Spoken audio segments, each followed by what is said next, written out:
Law means companies act. Companies act में जो भी लॉ लिखे हुए हैं वो लॉ को जस्टिस प्रोवाइड करना, it is that is the one very important motive और एक्ट ऑफ द मैनेजमेंट।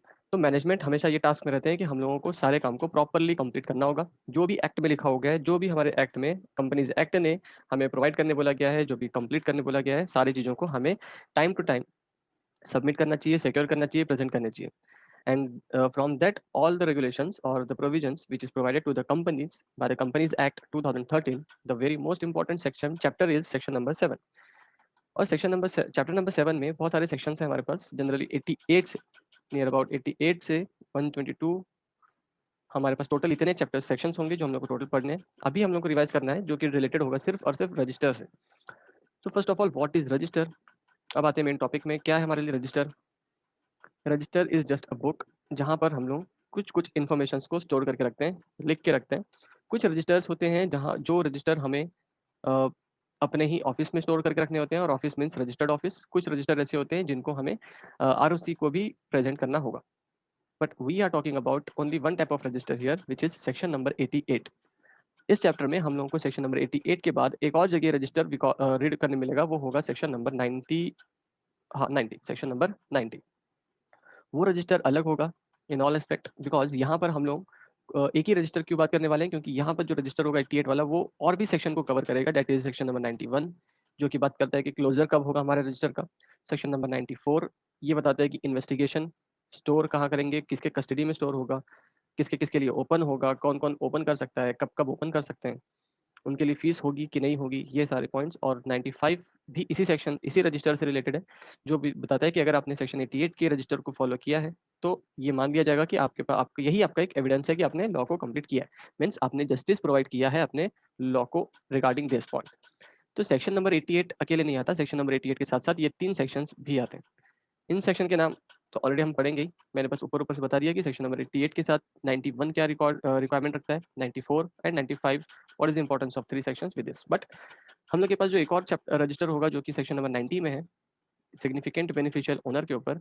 ये रजिस्टर हम इंटेंशनली यहाँ कवर नहीं किए क्योंकि इस रजिस्टर के लिए ये सारी चीजें इन्वॉल्व नहीं है। Section number 91, 94, 95 is not for section number 91, क्योंकि ये सारी चीजें जो हमने यहाँ पर पढ़ी वो सारी चीजें जनरली इस सेक्शन नंबर 90 में उस एसबीओ के रजिस्टर के लिए उसी के अंदर बोल दी जाती है। तो इसके लिए कोई अलग से स्पेसिफिक सेक्शंस कवर नहीं है। So today at the time of this revision we need to cover only these 4 topics which is related to the register.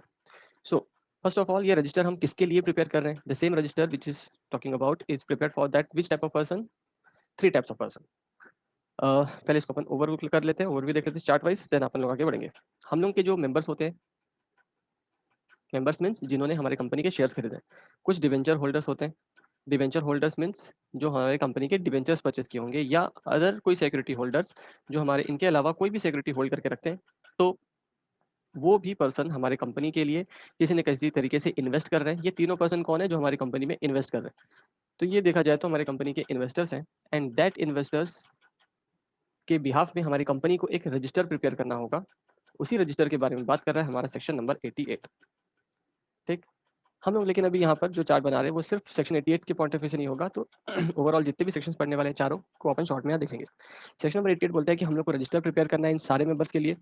अब ये रजिस्टर सेक्शन 88 के पॉइंट से देखा जाए तो कौन सा रजिस्टर होगा, MGT1 and MGT2। MGT1 and MGT2 ऐसे अलग अलग सेक्शन, अलग अलग नोट्स क्यों है, अलग अलग रजिस्टर क्यों है, क्योंकि जो मेंबर्स होते हैं ये मेंबर के लिए होगा MGT1, और ये दोनों के लिए मतलब डिवेंचर होल्डर्स और अदर सिक्योरिटी होल्डर्स के लिए होगा MGT2। MGT1 और MGT2 की रिक्वायरमेंट अलग अलग क्यों है, क्योंकि MGT1 सेक्शन नंबर 94 बोलता है कि MGT1 को आप प्रिजर्व करोगे परमानेंटली, और MGT2 को अलग क्यों प्रिपेयर करेंगे, क्योंकि इसका जो ड्यूरेशन होगा वो सिर्फ 8 ईयर्स का होगा। आफ्टर 8 ईयर्स आफ्टर रिडेम्पशन ये रिडीम हो जाएंगे, तो इनका रिकॉर्ड जो है 8 ईयर्स के बाद आप नहीं रखोगे तो भी चलेगा। तो अगर हमने इन सारे इन्फॉर्मेशन को एक ही रजिस्टर में अगर पुट किया, मेंबर्स को, डिवेंचर होल्डर को और अदर सिक्योरिटी होल्डर को, तो आधे इन्फॉर्मेशन को हमें एक समय बाद रिमूव करना होगा और आधे इन्फॉर्मेशन को हमें स्टोर करके रखना होगा, तो प्रॉब्लमेटिक होगा। इसलिए कंपनीज एक्ट में बोल दिया गया आप दोनों के रजिस्टर को आप अलग अलग प्रिपेयर करोगे, जिसको आपको परमानेंटली स्टोर करके रखना है, और एक दूसरा जो है कि एक 8 ईयर्स बाद आप उसको डिस्ट्रॉय कर सकते हो, डिसकंटिन्यू कर सकते हो, तो भी कोई प्रॉब्लम नहीं है। ये था सेक्शन नंबर परमानेंटली सेव करके रखना, ये सेक्शन नंबर 94 के पॉइंट ऑफ व्यू से था। सेक्शन 94 बोलता है कि हम लोगों को इसको परमानेंटली स्टोर करके रखना है। प्लस 94 एक और चीज बोलता है कि हमें इसे कहाँ स्टोर करके रखना है, रजिस्टर्ड ऑफिस में स्टोर करके रखना है। सेक्शन नंबर 94 रजिस्टर्ड ऑफिस के साथ साथ एक और प्लेस बताता है कि आप वहाँ भी स्टोर करके रख सकते हो, बट आप रजिस्टर्ड ऑफिस की जगह आप कहीं भी स्टोर करके रखोगे तो आपको ये ध्यान देना होगा कि आपके उस एरिया में 1/10 से ज़्यादा मेंबर रहते हो। टोटल मेंबर्स में से 1/10 या उससे ज़्यादा मेंबर्स वहाँ रहते होंगे तो आप वहीं पर प्लेस कर सकते हो, अदरवाइज़ कहीं और प्लेस नहीं कर सकते। आइदर सेक्शन एमजीटी 1 की बात हो रही हो या एमजीटी 2 की बात हो रही हो, दोनों केस में वही है कि 1/10 से ज़्यादा मेंबर्स अगर रहते होंगे तो ही आप वहीं कहीं और प्लेस कर सकते हो, बिकॉज़ रजिस्टर्ड ऑफिस तो इसलिए बनाया गया है कि हम सारे डॉक्यूमेंट्स वहीं स्टोर करके रखेंगे। बट अगर हमारे मेंबर्स चाहते हैं तो कंडीशन एक और थी कि अगर हमारे मेंबर्स चाहते हैं और members by passing SR means 75% members अगर चाहेंगे, एग्री है, तो फिर ऐसे प्लेस में शिफ्ट कर सकते हैं जहां पर 1/10 से ज्यादा मेंबर्स रहते हैं। ठीक, तो दो कंडीशन हो गई। फर्स्ट कंडीशन इज एसआर पास करो और ऐसी जगह ढूंढो जहां पर 1/10 से ज्यादा मेंबर्स रहते हो। तो ये भी सारी बात सेक्शन नंबर 94 में की गई है। अब सेक्शन नंबर 4 और डिटेल बात करते हैं कि हम इन सारी चीज़ों को स्टोर करेंगे तो करेंगे क्यों? क्यों स्टोर करेंगे? तो obviously it is open to all the members of the company to investigate. इसके ऊपर अगर किसी को कुछ थोड़ी बातें समझनी है, कुछ पढ़ना है, कुछ इन्वेस्टिगेट करना है तो that should be open for the members of the company. Members कौन? शेयर होल्डर्स और किसके लिए? डिबेंचर होल्डर्स के लिए भी और अदर सिक्योरिटी होल्डर्स के लिए भी। तो M members, D for debenture holders और O for other security holders. इन सब के लिए ओपन होगा फ्री ऑफ कॉस्ट। किसी को कोई चार्ज पे करने की जरूरत नहीं है।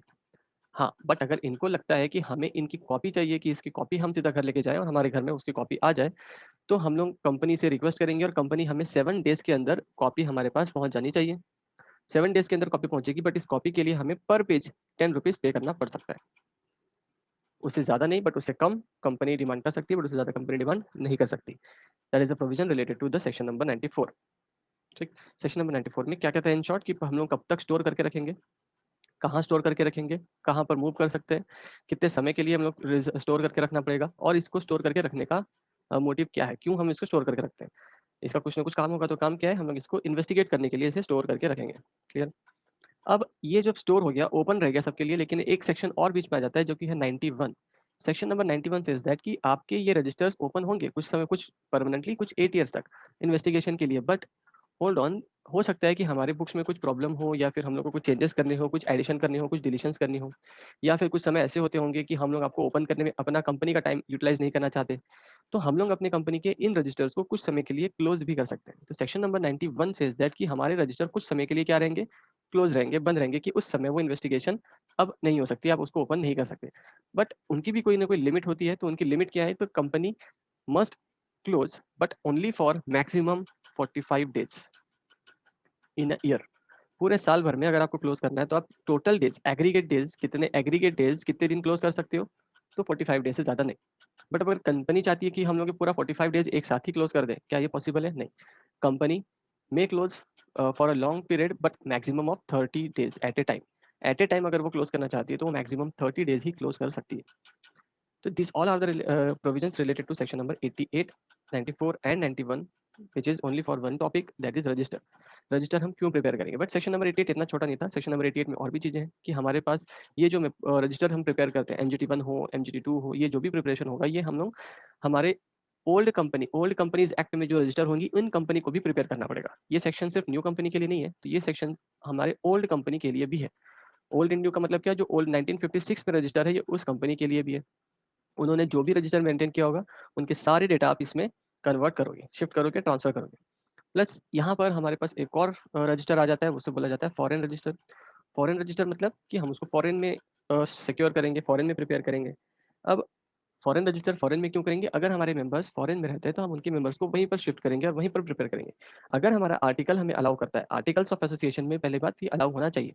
अगर हमारा आर्टिकल ऑफ एसोसिएशन हमें अलाउ करता है तो हमारी कंपनी उन मेंबर्स के लिए जो फॉरेन में रहते हैं, उनके ही कंट्री में हम लोग उनके रजिस्टर को प्रिपेयर करेंगे। क्लियर? उनमें कोई भी एंट्री अगर होगी तो उनके लिए हमारे यहाँ के जो बोर्ड ऑफ डायरेक्टर्स हैं उनके ऑथेंटिकेशन की जरूरत पड़ेगी, पहला पॉइंट। और जब भी कोई चेंजेस होगा फॉरेन रजिस्टर के अंदर, किसी की एंट्री होगी फॉरेन रजिस्टर के अंदर, तो उसका इन्फॉर्मेशन आरओ में, रजिस्टर्ड ऑफिस में क्या करना होगा, इन्फॉर्मेशन सेंड करना होगा, ट्रांसमिट करना होगा। बिकॉज की रजिस्टर्ड ऑफिस में हमारे पास एक और सेपरेट रजिस्टर बनाया गया होगा, किसके लिए? फॉरेन रजिस्टर के इंपॉर्टेंट नोटिस के लिए, नोटिफिकेशन के लिए। तो सारे नोटिफिकेशन जो रजिस्टर्ड ऑफिस में 15 डेज के अंदर आने चाहिए वो आएंगे, तो हम लोगों को उस सेपरेट रजिस्टर में प्रिपेयर करके रखना होगा।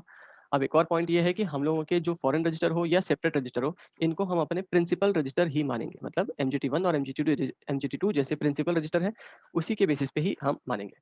अब चाहे वो प्रिंसिपल रजिस्टर हो या वो फॉरेन रजिस्टर हो, ये सारे के सारे एस्पेक्ट में सेम रहेंगे और सारा का सारा फॉर्मेट भी क्या होगा, सेम होगा, सेम फॉर्मेट में हमें प्रिपेयर करना है और इन सबको प्रिंसिपल रजिस्टर की तरह ही ट्रीट करना है। अभी जो हमने बात की सेक्शन नंबर 91 में जो प्रिंसिपल रजिस्टर क्लोज हो सकता है, फॉरेन रजिस्टर भी क्लोज हो सकता है, बट इसके लिए एडवर्टाइजमेंट की जरूरत नहीं है। ओके सॉरी, मेरा एक मिस हो गया पॉइंट कि जो एडवर्टाइजमेंट क्लोज किया जाता था 45 डेज के लिए या 30 डेज के लिए, इसके लिए कुछ प्रोविजंस फुलफिल करने होते हैं हमारी कंपनी को। मीन्स 7 डेज नोटिस देना होता है कि हम क्लोज करने वाले हैं हमारे मेंबर्स को, प्लस हमें एडवर्टाइज करना पड़ता है मार्केट में 2 न्यूज़पेपर में।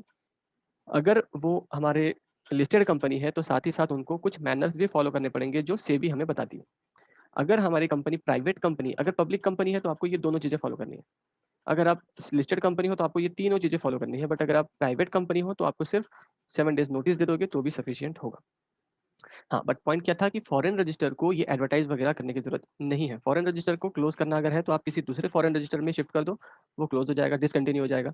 या फिर उसको आप किसी प्रिंसिपल रजिस्टर में आप उसके सारे मैटर्स, इंग्रेडिएंट्स को आप क्या करो, शिफ्ट करो, तो आपका ये फॉरेन रजिस्टर क्लोज हो सकता है विदाउट एनी एडवर्टाइजमेंट। तो सारे के सारे एस्पेक्ट सेम होते हैं, बस एडवर्टाइजमेंट का एस्पेक्ट यहाँ पर नहीं होता फॉरेन रजिस्टर के लिए। बाकी सारे पॉइंट्स सेम होंगे, सारे प्रोविजन सेम होंगे। जो भी हमने प्रिंसिपल रजिस्टर के लिए पढ़ा वो सारी चीज़ें सेम होती है फॉरेन रजिस्टर के लिए भी। तो इन शॉर्ट ये सारा पॉइंट था हमारा किससे related, section number 88, section number 91, section number 94 और सेक्शन नंबर 95 बस इतना बोलता है कि आपने सारे जो भी ये डॉक्यूमेंट्स प्रिपेयर किए हैं, रजिस्टर प्रिपेयर किया है, तो register will be treated as an evidence कि आपने जस्टिस किया है अपने लॉ के साथ, आपके मैनेजमेंट ने जस्टिस किया लॉ के साथ और आपने प्रिपरेशन की हुई है सारी चीज़ों की। क्लियर? सो अब क्विक लुक ले लेते हैं अपने सेक्शंस के ऊपर। सेक्शन से पढ़ते हैं, कुछ छूट गया होगा तो हमारा रजिस्टर जो होगा एवरी कंपनी के लिए होता है, हर कंपनी के लिए होता है। अब इस रजिस्टर किसके लिए प्रिपेयर किया जा रहा है? For the members of the company, debenture holders of the company और other security holders of the company. हमारी कंपनी में जो इक्विटी शेयर होंगे उनका डेटा उस मेंबर के रजिस्टर में अलग होगा और फॉरेन प्रेफरेंस शेयर के लिए अलग होगा। अब ये रजिस्टर जो प्रिपेयर करेंगे उनमें जो कुछ मैनर्स होंगे वो रूल नंबर 3 बताता है, रूल नंबर 4 बताता है। रूल नंबर 3 ये बताता है कि आपको यहाँ पर MGT 1 लगेगा और रूल नंबर 4 बताता है कि आपको MGT 2 लगेगा। ये हो गया रूल नंबर 4 और ये हो गया एज पर रूल नंबर 3। ठीक, की पॉइंट्स और क्या थे रूल के अंदर, क्या क्या लिखा हुआ है कि हमारी एक तो सारी कंपनी के लिए, दूसरा पॉइंट कि कंपनी को जो फॉर्म प्रिपेयर करना पड़ेगा MGT 1 होगा और MGT 2 भी होगा, ये रूल नंबर 3 का लिखा हुआ है, इसलिए इसमें सिर्फ MGT 1 दिख रहा है। अगर अपन MGT 4 ऐड कर देते हैं, सॉरी MGT 2 की बात करेंगे तो वो रूल नंबर 4 में है। अब MGT 1 हो या MGT 2 हो, दोनों केस में ये चीज कॉमन है कि वो दोनों कंपनी के लिए, मीन्स ओल्ड कंपनी के लिए भी है एज वेल एज वो न्यू कंपनी के लिए भी है। आगे सबसेक्शन नंबर 2, हाँ ये एक अपना पॉइंट रह गया था कि हर कंपनी, जिस कंपनी के मेंबर्स 50 से ज्यादा हो जाएंगे या 50 भी हो जाएंगे, उनको रजिस्टर के अंदर इंडेक्स प्रिपेयर करना कंपलसरी है। इंडेक्स मतलब पता ही अपने को, फर्स्ट पेज होता है जिसमें सारे इंडेक्स लिखे होते हैं कि टोटल मेंबर्स कितने हैं, वन बाय वन। अंदर तो डिटेलिंग होगी, यहाँ पर क्या होगा, हम लोगों के इंडेक्स लिखा होगा, सबके नाम लिखे होंगे, तो वो इंडेक्स होना जरूरी होगा अगर हमारे मेंबर्स 50 या उसके ऊपर हो जाते हैं तो। सबसेक्शन नंबर 3 एक और इंपॉर्टेंट पॉइंट है कि हमारे कंपनी ने अगर डिपॉजिटरीज एक्ट 1996 को फॉलो करते हुए अगर कोई रजिस्टर प्रिपेयर किया है तो कंपनीज एक्ट के लिए अलग से कोई रजिस्टर प्रिपेयर करने की जरूरत नहीं है, इसे ही करस्पॉन्डिंग रजिस्टर माना जाएगा। मीन्स अगर हम लोगों ने ऑलरेडी डिपॉजिटरीज एक्ट में एक रजिस्टर प्रिपेयर किया होगा और अगर कंपनीज एक्ट में बोला जा रहा है कि आप फिर से एक रजिस्टर बनाओ, तो हम लोग ये शो कर सकते हैं कि हमारे पास एक रजिस्टर है। हम लोग इस रजिस्टर को MGT 1 और MGT 2 की रिक्वायरमेंट के बेसिस पे प्रेजेंट कर सकते हैं। Then subsection number 4 is for foreign register. A company if so authorized, सबसे इंपॉर्टेंट पॉइंट क्या, हमारे आर्टिकल्स ऑफ एसोसिएशन में लिखा होना चाहिए। तो हम लोग एक रजिस्टर को फॉरेन में कीप करके रख सकते हैं, तो इसलिए बस उसको बोला जाएगा फॉरेन रजिस्टर। इसके लिए रूल नंबर 7 को फॉलो करना पड़ेगा। रूल नंबर 7 में क्या लिखा है उसके लिए थोड़ा सा पहले देख लेते हैं कि फॉरेन रजिस्टर बोला जाता है जो हम लोग फॉरेन में प्रिपेयर करके रखेंगे, किसके लिए, जो मेंबर्स बाहर रहते हो, जो डिवेंचर होल्डर्स बाहर रहते हो या अदर सिक्योरिटी होल्डर्स बाहर रहते हो या फिर बेनिफिशियल ओनर्स बाहर रहते हो। बेनिफिशियल ओनर के लिए हम लोगों को सेक्शन नंबर 89 देखना पड़ेगा। बट तब तक के लिए हम लोगों को सिर्फ एक छोटी सी बात समझ लेते हैं कि अगर हमने किसी कंपनी में डायरेक्टली शेयर्स नहीं परचेज किए, हमने किसी के थ्रू परचेज किए, मतलब कि मैंने बैंक से कहा और बैंक ने मेरे बिहाफ में शेयर परचेज किए, तो जिस कंपनी के शेयर खरीदे गए हैं वो कंपनी मुझे नहीं जानती, तो मेरे बैंक को जानती है। तो bank will be termed as a registered owner and I will be termed as a beneficial owner, क्योंकि सारे बेनिफिट्स मुझे मिलेंगे, पेमेंट मेरे थ्रू किया गया है, मेरा किया गया है बैंक के थ्रू। तो कंपनी जिसके शेयर है वो रजिस्टर्ड ओनर को जानती है, बट मैं एक बेनिफिशियल ओनर हूँ क्योंकि सारे राइट्स और इंटरेस्ट मेरे पास है। तो ये उन बेनिफिशियल ओनर की बात हो रही है, बट खैर और डिटेल की बात अपन सेक्शन नंबर 89 में ही करेंगे। तब तक के लिए हम लोग ऐसे सारे पर्सन के लिए एक रजिस्टर बाहर मतलब फॉरेन में प्रिपेयर कर सकते हैं, और फॉरेन में प्रिपेयर करते हैं इसलिए उसको फॉरेन रजिस्टर बोला जाएगा। क्लियर? अब जैसे ही हमने रजिस्टर बनाया होगा फॉरेन रजिस्टर बनाने के साथ साथ हम लोग 30 डेज के अंदर ROC को इन्फॉर्म करेंगे कि हमने अभी MGT 1 और MGT 2 तो नहीं बना रहे क्योंकि ये फॉरेन में बना रहे हैं, तो हम लोग MGT 1 और MGT 2 रजिस्टर तो इंडिया में होता है, तो हम लोग आरओसी को इन्फॉर्म कर सकते हैं क्या? कंपनी में रजिस्टर्ड ऑफिस में हम लोग प्रेज़ेंट कर सकते हैं क्या? नहीं। तो आरओसी को इन्फॉर्म करना पड़ेगा कि एमजीटी 3 में, ये कोई रजिस्टर नहीं है। एमजीटी 3 में हम एक इन्फॉर्मेशन दे रहे हैं, नोटिस दे रहे हैं कि आरओसी हम लोगों ने एक फॉर्म रजिस्टर प्रिपेयर किया है, कहाँ पर? फॉरेन में। तो उसकी सारी डिटेल है वो हम लोगों ने प्रेज़ेंट की है एमजीटी 3 के अंदर। एमजीटी 3 में हमने जो प्रिपरेशन किया है, ये हम लोग आपको सबमिट कर रहे हैं। कितने दिन के अंदर सबमिट करना चाहिए? 30 डेज़ के अंदर सबमिट करना होगा। अब कुछ-कुछ इंपॉर्टेंट पॉइंट्स क्या थे? कंपनी में keep and maintain foreign register in country outside India. आपको कंट्री के बाहर आप रख सकते हो for those member who are residing outside India. Company has to file notice to ROC within 30 days in form number MGT 3। MGT 3 में आपको एक नोटिस फाइल करना पड़ेगा आरओसी को within 30 days of preparation of register, foreign register. Foreign register is to be treated as a principal register in all aspect. हर aspect में उसको PR treat करना पड़ेगा except in case of advertisement. जो advertisement का provision था वो नहीं लगेगा, बाकी सारे प्रोविजंस लगते हैं। Members name is entered in the foreign register after approval of board of director. हम लोग पहले अप्रूवल लेंगे बोर्ड ऑफ डायरेक्टर से एंड देन ही किसी नाम को रजिस्टर करेंगे हमारे फॉरेन रजिस्टर में। एंड अगर बोर्ड ऑफ डायरेक्टर नहीं है तो कोई कमिटी होगी, उस कमिटी से अपन सजेशंस लेंगे, अप्रूवल लेंगे। Copy of every entry should be transferred to the to India within 15 days. जो भी इन्फॉर्मेशन होगा उसको 15 डेज के अंदर ट्रांसमिट करना होगा, जो भी एंट्री की गई। भले ही हमारे बोर्ड ने अप्रूवल दिया था, बट जब भी आप एंट्री करोगे उसके बाद 15 डेज के अंदर इंडिया में इन्फॉर्म करोगे कि हमने ये एंट्री की है। और उसी एंट्री को हम फिर इंडिया में भी प्रिपरेशन करेंगे एक सेपरेट रजिस्टर में। उस सेपरेट रजिस्टर को भी प्रिंसिपल रजिस्टर ही माना जाएगा। फॉरेन रजिस्टर में be closed by shifting to the other foreign register और प्रिंसिपल रजिस्टर। फॉरेन रजिस्टर जो प्रिपेयर होगा वो क्लोज भी हो सकता है, बट उसको शिफ्ट करेंगे किसी और फॉरेन रजिस्टर में या फिर किसी और प्रिंसिपल रजिस्टर में। तो ये क्लोज हो सकता है, डिसकंटिन्यू हो सकता है। तो that is the provision related to the section number 88। Clear? तो ये हमारा सारा प्रोविजन था सेक्शन नंबर 88 से। अब 88 पढ़ते हैं और वो अकेला इनकम्प्लीट इन्फॉर्मेशन है। तो सेकंड इन्फॉर्मेशन हम लोग को पढ़ना पड़ेगा section number 94 which is related to the investigation. कहाँ पर स्टोर करके रखेंगे, ये सारे इन्फॉर्मेशन उसके अंदर होंगे। Section number 95 place of keeping and inspection of, not investigation, sorry मैंने बार बार इन्वेस्टिगेशन किया, दैट इज इंस्पेक्शन। डिफरेंस होता है सेक्शन इंस्पेक्शन और इन्वेस्टिगेशन में, सो दैट्स वाई थोड़ा सा इंस्पेक्शन ही याद रखना। हम लोग इंस्पेक्शन के लिए उसको ओपन रखेंगे। प्लेस ऑफ कीपिंग क्या होगा? Means first of all is registered office. Inspection of register and return, return means annual return. तो ये एनुअल रिटर्न मतलब ये सेक्शन नंबर 92 के बाद इसलिए आया। सेक्शन नंबर 92 बात करता है एनुअल रिटर्न के लिए, but we are not covering here annual return, otherwise ये और लंबा लंबा होता जाएगा। तो सेक्शन नंबर 92 में रिटर्न होता है, बट हम लोग अभी बात कर रहे हैं सिर्फ रजिस्टर के लिए। विच रजिस्टर? सेक्शन नंबर 88 के रजिस्टर का, मतलब MGT 1 and MGT 2 only. MGT 3 कोई रजिस्टर नहीं है, इसलिए यहाँ पर कवर नहीं है। The register required to be kept and maintained by the company under section 88 shall be kept at the registered office. हमें कहाँ केप्ट करके रखना होगा? इसको रजिस्टर्ड ऑफिस में केप्ट करके रखना होगा। बट प्रोविजन क्या बोलता है कि आप उसको ऐसे प्लेस में रजिस्टर कर सकते हो, स्टोर करके रख सकते हो जहाँ पर 110 से ज्यादा नंबर ऑफ मेंबर्स रहते हो। Clear? But after the approval of SR in general meeting. SR मतलब स्पेशल रिजोल्यूशन पास करना पड़ेगा, और ऑब्वियसली स्पेशल रिजोल्यूशन या ऑर्डिनरी रिजोल्यूशन की बात हम कहाँ करते हैं? जनरल मीटिंग में। जनरल मीटिंग में एसआर पास करो और एसआर पास करने के बाद 1/10 के एरिया में आप शिफ्ट कर सकते हो। क्लियर? देन रजिस्टर जो होगा, हम लोग उनके इंडेक्स के साथ, जो हम लोगों ने पढ़ा था कि 50 मेंबर से ज़्यादा होंगे तो इंडेक्स बनाने की जरूरत पड़ेगी। तो अगर कोई इंडेक्स है तो रजिस्टर को और इंडेक्स को क्या किया जाएगा? तो हम लोग स्टोर क्यों कर रहे हैं? तो हम लोग इसको ओपन रखेंगे। कितने समय के लिए ओपन रखेंगे हम? ओपन रखेंगे हम कितने समय के लिए? वो सारे लिखे हुए रूल नंबर 15 के अंदर। कितने समय के लिए? कि कुछ डॉक्यूमेंट्स ऐसे होंगे, मीन्स एमजीटी 1 को परमानेंटली और एमजीटी 2 को 8 ईयर्स के लिए। तो उतने समय के लिए हम ओपन रखेंगे for the members, debenture holder etcetera for the with in business hours without any payment. तो हमारे मेंबर्स, डिवेंचर होल्डर्स और अदर सिक्योरिटी होल्डर्स को अगर चाहिए तो विदाउट एनी फीस उनके लिए ओपन होगा। बट हमारे जो अदर देन दिस पर्सन होंगे उनको अगर चाहिए तो उनको फीस पे करनी पड़ेगी, और उनको जो फीस पे करनी पड़ेगी वो होगा 50 rupees per inspection.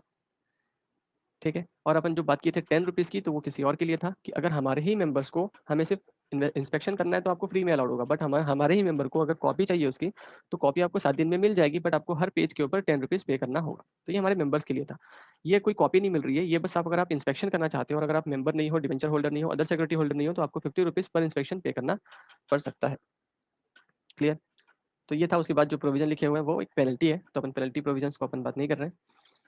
Then section number 95 बस एक ही बात करता है कि वो एक एविडेंस है आपके लिए कि आपने सारे रेगुलेशंस को फॉलो किए हैं, रजिस्टर प्रिपेयर किया होगा तो। और फाइनली आते हैं सेक्शन नंबर 91 में, that is power to close register of member or debenture holder or other security holders. Section number 94 allows us to keep it open to the members of the company, debenture holders of the company or other security holders of the company for some time, which is permanently for the in case of MGT1 and for 8 years in case of MGT2. But section number 91 हमें बताता है कि आप कुछ समय के लिए इसको क्लोज भी कर सकते हो। ऐसा पॉसिबल नहीं होगा कि हम लोग हर बार एंटरटेन करें, हर एक मेंबर्स को एंटरटेन करें any time of the company कि हम लोग आपके लिए ओपन रखें। बट कभी-कभी ऐसे प्रोविजन आ सकते हैं, ऐसे कभी टाइम आ सकता है कि हम लोगों को क्लोज करना पड़ रहा है। तो इसके लिए प्रोविजन बनाया गया है कि आप maximum 45 days in a year आप क्लोज कर सकते हो। इसका मतलब ये नहीं कि कभी भी क्लोज करोगे, आप मैक्सिमम 45 डेज़ ही क्लोज कर सकते हो इन अ ईयर। हाँ, पार्ट बाय पार्ट। बट अगर आप एक साथ लंबा समय के लिए क्लोज करना चाहते हो तो आप मैक्सिमम 30 डेज़ ही क्लोज कर सकते हो। Just that is the provision in section number 91 बस। 91 ही सबसे छोटा-सा पॉइंट है, इसमें और कुछ प्रोविजंस नहीं है। एक और चीज़ है कि हम लोगों को बस इनके साथ-साथ नोटिस भी देना पड़ता है। अगर आपको आपके कंपनी के इन रजिस्टर को क्लोज करना है तो आपको पहले नोटिस देना पड़ेगा अपने मेंबर्स को या डिबेंचर होल्डर्स को या सिक्योरिटी होल्डर्स को 7 डेज़ पहले, और साथ ही साथ एडवर्टाइज़ भी करना पड़ेगा। एडवर्टाइज़मेंट कहाँ करना होता है? एडवर्टाइज़मेंट का एक कॉमन पॉइंट है याद रखने का है, कहीं भी एडवर्टाइज़मेंट आया तो एक चीज़ याद रखना है कि 2 न्यूज़पेपर लगते हैं। एक न्यूज़पेपर होगा इंग्लिश लैंग्वेज, दूसरा न्यूज़पेपर होगा हमारा वर्नाक्युलर लैंग्वेज, जो हम लोग जिस एरिया में रहते हैं उसका लैंग्वेज। और इसको कहाँ सर्कुलेट करेंगे तो उस एरिया में जो रजिस्टर्ड ऑफिस प्लेस्ड होगा। और दूसरा चीज़ कि हम लोग कौन से पेपर में करेंगे, तो जो हायर सर्कुलेशन में होगा उन न्यूज़पेपर में हम सर्कुलेट करेंगे। ये सारे पॉइंट हो गए। बस इसको आगे बढ़ने से पहले एक बार क्विक लुक कर लेते हैं अपना जो शॉर्ट फॉर्मेट है उसके ऊपर। सेक्शन नंबर 88 क्या बोलता है? रजिस्टर हम कौन से फॉर्म में रखेंगे? एमजीटी 1 और एमजीटी 2। MGT 1, MGT 2। एमजीटी 1 किसके लिए? मेंबर्स के लिए। और एमजीटी 2 किसके लिए? तो ये डिवेंचर होल्डर और अदर सिक्योरिटी होल्डर्स के लिए। सेक्शन नंबर 88 और क्या बोलता है? सेक्शन नंबर 88 में ज़्यादा खास बात नहीं हो रही है। एवरी कंपनी के लिए पॉइंट आ गया ये। Shall create register for the following persons अपन ऊपर देख चुके हैं। This form are for new as well as for the old company. ये दोनों कंपनी के लिए, ओल्ड के लिए भी, न्यू कंपनी के लिए। If the number of members exceeds 50, अगर 50 से एक्सीड होते हैं तो आपको इंडेक्स प्रिपेयर करना होगा। रजिस्टर मेंटेन डिपॉजिटरीज, अगर आपने डिपॉजिटरीज एक्ट में प्रिपेयर किया होगा रजिस्टर तो आपका करस्पॉन्डिंग रजिस्टर माना जा सकता है इस एक्ट के अंदर। एमजीटी 3 ये फॉरेन रजिस्टर के लिए आता है, ये अलग से बात करता है क्योंकि अभी तक अपन बात की है प्रिंसिपल रजिस्टर के लिए। MGT 1 and MGT 2 is are principal registers for the company under section number 88। But MGT 2 is a notice for FR foreign register to the ROC. Company में maintain register in other country, इसको क्या बोला जाएगा? Foreign register. After preparation of FR, जैसे ही हम FR prepare करेंगे एक इन्फॉर्मेशन देंगे आरओसी को 30 डेज के अंदर। कौन से फॉर्म में? एमजीटी 3 के अंदर। Foreign register shall be deemed to be the part of the PR shall be prepared in the same format. हम लोग उसको प्रिपेयर करेंगे जो पीआर का फॉर्मेट होगा उसी फॉर्मेट में।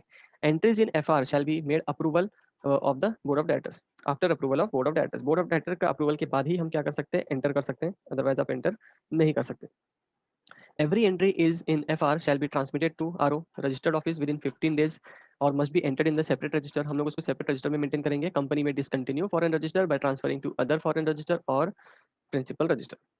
In all cases, foreign register and separate register for addition in foreign register will be treated as a principal register। In all aspect हम लोग उसको principal register ही treat करेंगे। किसको किसको? foreign register को भी और separate register जो हमने बनाया था उसको भी। All provision which are provided in this act for PR shall in all respect applicable to FR except advertisement। advertisement को छोड़ के सारे सारे points cover होंगे FR के लिए भी। Section 88 is incomplete if we are not reading section number 94 and 91. So first of all, we need to read with section number 94, which is preservation and investigation, not investigation, inspection of register। हम लोग इसको inspection कर लेते हैं।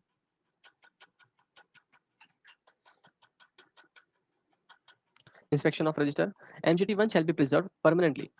कहाँ पर preserve करेंगे? Registered office में in the custody of CS. अच्छा हाँ, ये भी एक पॉइंट छूट गया था कि हम लोग को इसके कस्टडी में रखते हैं, कंपनी सेक्रेटरी के कस्टडी में करते हैं। अगर कंपनी सेक्रेटरी नहीं रखना चाहता तो हम किसी ऐसे पर्सन को ऑथराइज करेंगे, बोर्ड ऑफ डायरेक्टर ऑथराइज करेगी कि ये पर्सन स्टोर करके रख सकता है, चाहे वो एमजीटी 1 हो या एमजीटी 2 हो। फॉर बोथ द फॉर्म्स और register there is the same provision.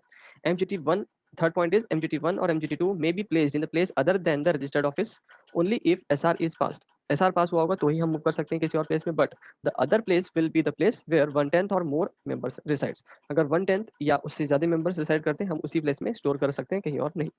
MGT 1 and MGT 2 is open for inspection in business hours for MDO। MDO means members, debenture holder or others, security holders without any fees। Whereas for other persons only on payment of maximum rupees कितना 50 आपके लिए open हो सकता है। अब ये copy की बात आती है। Copy of the same shall be supplied in 7 days. अगर हमने कॉपी मांगी है, मेंबर्स ने एमडीओ ने कॉपी मांगी है तो 7 डेज में मिल जानी चाहिए, बट उसके लिए आपको फीस पे करनी पड़ेगी। कितनी? 10 रुपीज पर पेज पे करनी पड़ सकती है। अब ये एक अमेंडमेंट है कि now company and need not to file MGT 14 to ROC before 1 day of GM of propose SR. पहले क्या होता था? एमजीटी 14 इन्फॉर्म करना पड़ता था आरओसी को कि हम लोग एक जनरल मीटिंग करने वाले हैं एसआर के लिए कि हम इसको मूव करना चाहते हैं। अब आज के डेट में ऐसा कुछ करने की जरूरत नहीं है। Here, MGT3 is not covered because it is a notice which is sent to the ROC। हम ये एक नोटिस है जिसको हमने सेंड किया है किसको? ROC को। Now time to section number 91। Section number 91 क्या बोलता है कि हम लोग की कंपनी क्लोज कर सकती है for 30 days maximum at a time, but अगर आपको टोटल देखना है कि साल भर में कितना कर सकते हो तो 45 डेज क्लोज कर सकते हो। अगर क्लोज करने के साथ साथ आपको, अगर आपकी कंपनी प्राइवेट कंपनी नहीं है तो 7 डेज की नोटिस देना पड़ेगा मेंबर्स को, और एडवर्टाइज करना पड़ेगा 2 न्यूज़पेपर में। अगर आपकी प्राइवेट कंपनी है तो आप सिर्फ नोटिस दे दोगे तो भी चलेगा। अगर आपकी लिस्टेड कंपनी है तो नोटिस के साथ साथ एडवर्टाइज के साथ साथ आपको स्पेसिफाइड मैनर को भी फॉलो करना पड़ेगा जो सेबी आपको प्रोवाइड करेगी। So this are the sections which is related to our register and that is a summary. अब मैं इसको पढ़ने की जरूरत नहीं है, बहुत बार पढ़ चुके हैं। अब ये समरी है पूरे सेक्शन 88, 91, 94, 95 की जो समरी है वो यहाँ पर मैं लिखी हुई है। ओके, आई होप तुम लोग को समझ में आ गया है। किसी को कोई डाउट है तो मुझे फटाफट पूछ लो, फिर अपन आगे बढ़ो।